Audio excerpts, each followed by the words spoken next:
yo creo que es la clave de su filosofía, de que de la nada nada sale. De la nada no puede salir nada. Eso es lo que hay de verdadero en su filosofía. El error, que es lo que luego le criticará a Platón y Aristóteles, está en pensar que en el cambio, que si el cambio fuera algo real, se estaría pasando de la nada al ser. ¿Sí? Estarían saliendo cosas de la nada si el cambio fuera real. Ese es el error. Pero que de la nada nada sale, eso es completamente verdadero y rescatable de la filosofía de Parménides, ¿no? Pero claro, entonces la idea es, a ver, si de la nada nada sale, que eso es verdad, y también es una creencia muy de sentido común, pero el cambio existe, entonces tiene que ser compatible estas dos cosas, no pueden ser incompatibles, ¿no?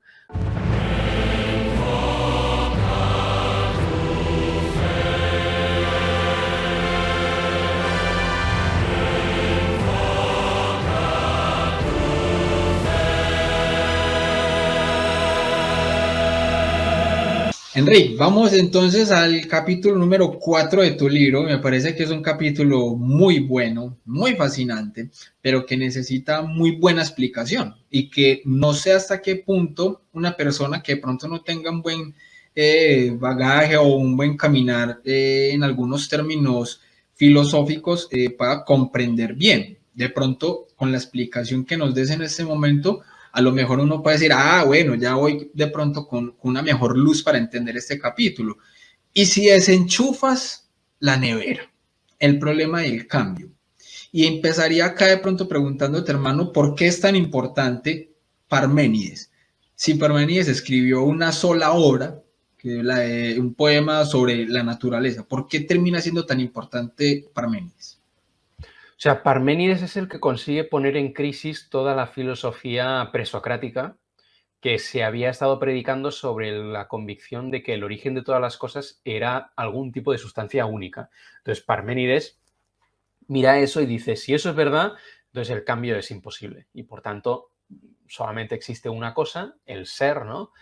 Y de ahí no lo sacas, ¿no? Y del ser no puede salir la nada y no puede salir nada porque eso implicaría que cualquier otra cosa que no es el ser fuera, o sea, una ida de la olla impresionante, pero como que el punto clave de su reflexión es que no existe el cambio porque el cambio es imposible, porque implicaría un paso del no ser al ser.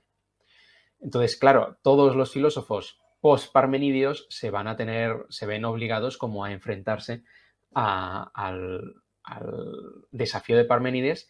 ¿Por qué? Porque ellos de alguna manera parten de esta filosofía del sentido común que yo estaba planteando y que Parménides traicionó. Pues si Parménides hubiera seguido ese consejo que yo estaba dando antes, hubiera dicho, no puede ser. Es evidente que existe el cambio. Me he tenido que equivocar en alguna parte en mi razonamiento. Voy a intentar revisarlo, ¿no? Pero no hace eso, sino que plantea su consecuencia absurda de que no existe el cambio como un descubrimiento impresionante, ¿no? Pero el resto de filósofos, como dicen, no, es que es evidentísimo que existe el cambio. Es que incluso para que Parménides me convenza a mí de que no existe el cambio, tiene que existir el cambio, porque yo pienso que sí que existe el cambio, entonces si paso a pensar que no existe, ha habido un cambio ahí, ¿no? Por tanto, es evidentísimo que existe el cambio y se tiene que intentar resolver el problema del Parménides. Y ese es el problema, como que es el problema motor que va moviendo toda la reflexión filosófica desde los presocráticos posteriores a Parménides, pasando por Platón y hasta llegar a Aristóteles, que creo yo que es el que da con la solución más satisfactoria en su doctrina del acto y la potencia, ¿no? Entonces, este es un capítulo que yo lo tomo como porque me gusta, porque sienta muy bien las bases de algunos principios claves de la filosofía clásica, pero también porque es una muestra de esa reflexión de una filosofía del sentido común, de que parte, no, de que el cambio es evidente, entonces vamos a ver cómo explicarlo y cómo responder a estas aporías, a estas dificultades que están intentando negar el cambio. Pero como que el punto de partida es que efectivamente el cambio existe porque es algo evidente que nos encontramos en la experiencia, ¿no? Excelente, aunque por ejemplo, pero no tenía de pronto también algo de razón de pronto Parmenides en el inicio de su postulado, dándolo, por ejemplo, cuando uno habla de la existencia, por ejemplo, de Dios, que él habla, por ejemplo, de que el ser tiene que ser eterno, porque el no ser no puede simplemente llegar a ser. Entonces, el Parmenides decía, el ser es eterno. Entonces, hablando de ese ser eterno, podría estar hablando, por ejemplo, de la idea que obviamente entendemos hoy como Dios. Y si esto lo complementamos, obviamente, con la filosofía aristotélica del tema del movimiento, de lo que es la potencia al acto, ahí podría tener un poco de razón. De pronto, donde se equivocó ahí Parménides, sí fue en ese sentido de negar el tema del cambio. ¿O cómo sería ahí? ¿Cómo se entendería? ¿Sí Sí, tenía razón o sí está equivocado? o sea, lo que hay de verdadero en el pensamiento de Parménides es esa intuición fundamental que yo creo que es la clave de su filosofía, de que de la nada nada sale. De la nada no puede salir nada. Eso es lo que hay de verdadero en su filosofía. El error, que es lo que luego le criticará a Platón y Aristóteles, está en pensar que en el cambio, que si el cambio fuera algo real, se estaría pasando de la nada al ser. ¿Sí? Estarían saliendo cosas de la nada si el cambio fuera real. Ese es el error. Pero que de la nada nada sale, eso es completamente verdadero y rescatable de la filosofía de Parménides, ¿no? Pero claro, entonces la idea es, a ver, si de la nada nada sale, que eso es verdad, y también es una creencia muy de sentido común, pero el cambio existe, entonces tiene que ser compatible estas dos cosas, no pueden ser incompatibles, ¿no?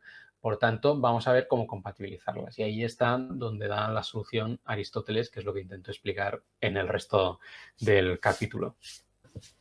Que precisamente veo que se habla también entonces del tema de la metafísica. Y ahí entonces entra una pregunta muy bonita y muy buena y que creo que a muchos les dará también luz, y es si la metafísica es una ciencia real. Te lo pregunto así es porque yo le escuché decir precisamente a un ateo que la metafísica era un invento para justificar aquello que solo cabe en la imaginación. Obviamente, descartando todo, dado que es un ateo materialista, ¿cierto? Un ateo materialista dice que la metafísica es simplemente una justificación de todo lo que puede salir desde la imaginación. La metafísica es una ciencia real, ¿cómo lo entendemos, hermano?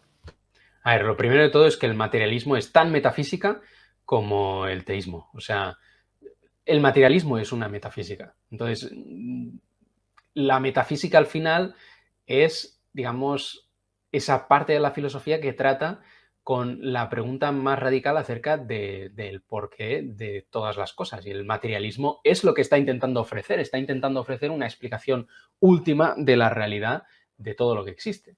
Entonces, el materialismo es una metafísica, eso de entrada.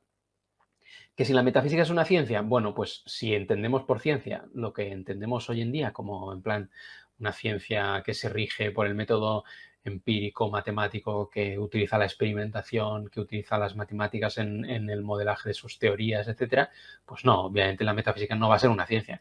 Pero si entendemos por ciencia lo que se entendía en la antigüedad, en plan es una disciplina rigurosa que trata con argumentos lógicos, que intenta estudiar un objeto concreto, real, etcétera, pues entonces sí que la metafísica es una ciencia, no es un arte, no es una poesía, no es una técnica, es una ciencia porque intenta dar una explicación última acerca de un objeto, en este caso la realidad en su conjunto, ¿no?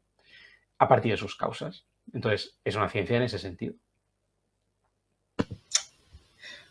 Qué buena respuesta, mi hermano. O sea, me parece que ya ahí quedaría muy, muy bien explicado para las personas que quizás obviamente pueden estar buscando esta luz, porque cuando muchas veces hay cosas que no se explican desde la parte material y se va es precisamente al campo de la metafísica, ahí es donde un ateo muchas veces como que pone la barrera y decir, bueno, aquí ya no podemos conversar porque eso ya simplemente es materia subjetiva. Entonces, muchas veces ni siquiera dan la oportunidad al diálogo porque dicen que ahí hay que poner ya humor.